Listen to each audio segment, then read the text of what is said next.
loi de l'attraction se base sur les lois universelles existantes et promet de nous fournir abondance et épanouissement en alignant nos énergies sur celles de l'univers. Mais avant même d'appliquer ces principes, il existe des habitudes dangereuses qui peuvent progressivement bloquer le chemin vers nos désirs et notre bien-être. Dans cette vidéo, nous allons mettre en lumière ces habitudes en nous aidant à ouvrir la voie pour débloquer le véritable potentiel de la manifestation dans notre vie quotidienne.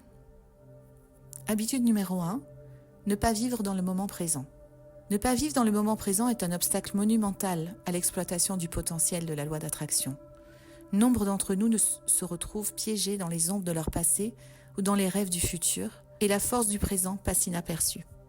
Or, c'est dans le domaine du présent que la vie se déploie véritablement, que se trouve le noyau d'une infinité de possibilités, une richesse d'opportunités prêtes à être saisies.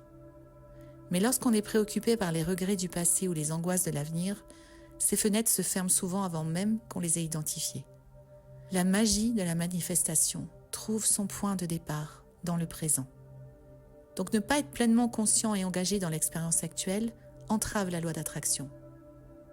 De plus, le moment présent n'est pas simplement un tremplin vers un avenir perçu comme meilleur, mais il est en lui-même une source d'épanouissement et de joie. En s'enracinant dans le présent, on établit une connexion profonde avec l'univers et avec nous-mêmes, et cette connexion alimente la loi de l'attraction en alignant nos désirs sur l'abondance de l'univers. Les personnes qui coupent sans s'en rendre compte cette connexion puissante lorsqu'ils laissent leurs esprits vagabonder dans le temps se créent un très fort préjudice. Enfin, négliger le moment présent disperse la concentration et l'énergie, ce qui rend difficile l'alignement des intentions et l'attraction des résultats souhaités. Ainsi, lorsqu'on réalise que la clé du pouvoir de la manifestation réside dans s'ancrer dans le présent, nous avons ainsi le pouvoir de tout changer dans notre vie. Comme l'a dit un jour Bill Keane, hier c'est de l'histoire, demain est un mystère, aujourd'hui est un don de Dieu. Habitude numéro 2, s'accrocher à l'identité de la douleur. Au cœur de la psyché humaine se trouve un réseau complexe de souvenirs, d'expériences et d'histoires qui façonnent l'identité de chacun. Mais nous avons tendance à nous accrocher à des souffrances et à des traumatismes passés. L'attachement à la douleur en soi provient du besoin de l'ego de trouver une identité et un sens à ces expériences douloureuses du passé. Cela devient comme une prison que l'on s'impose à nous-mêmes, où les chagrins du passé dictent les actions du présent et ruinent littéralement nos efforts. Au lieu de se concentrer sur les possibilités infinies du présent, beaucoup laissent leur passé de souffrance se répéter sans cesse, créant une boucle infinie qui bloque le pouvoir d'attraction et devient le plus souvent le plus grand frein à l'évolution personnelle. Ironiquement, pour certains, il faut une crise, un point de rupture majeur pour faire voler en éclats cette cage qu'ils se sont fabriquée.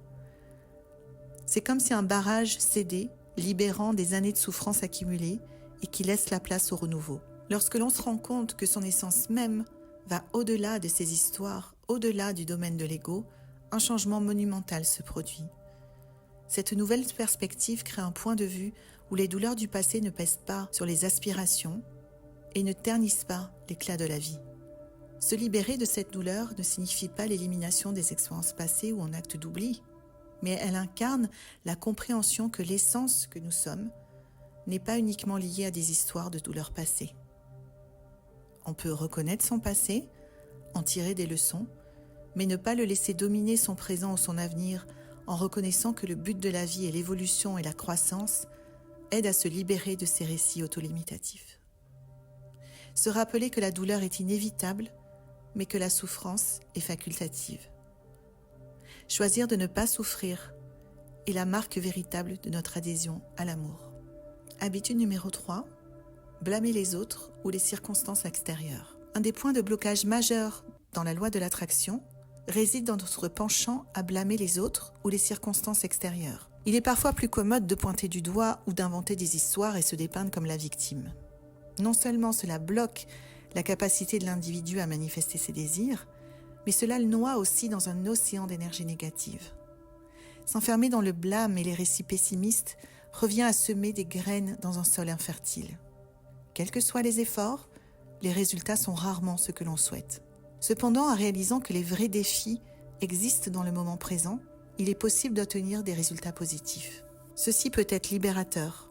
L'accent n'est plus mis sur ce qui manque, mais sur ce qui est disponible et possible. en comprenant que la plupart des problèmes sont éphémères et existent principalement dans l'esprit.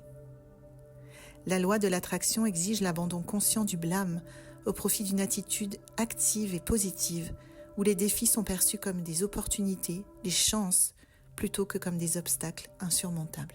Habitude numéro 4, le piège de l'attachement matériel. Dans la course à l'accumulation matérielle, nombreux sont ceux qui, par inadvertance, dressent un rempart contre l'abondance que la loi d'attraction est censée apporter dans leur vie. L'ego n'est jamais satisfait et en veut toujours plus. Ce désir incessant d'en avoir toujours plus engendre un cycle d'insatisfaction perpétuelle qui ternit la valeur de ce que nous obtenons. L'essence de la véritable prospérité est enterrée sous le poids des désirs.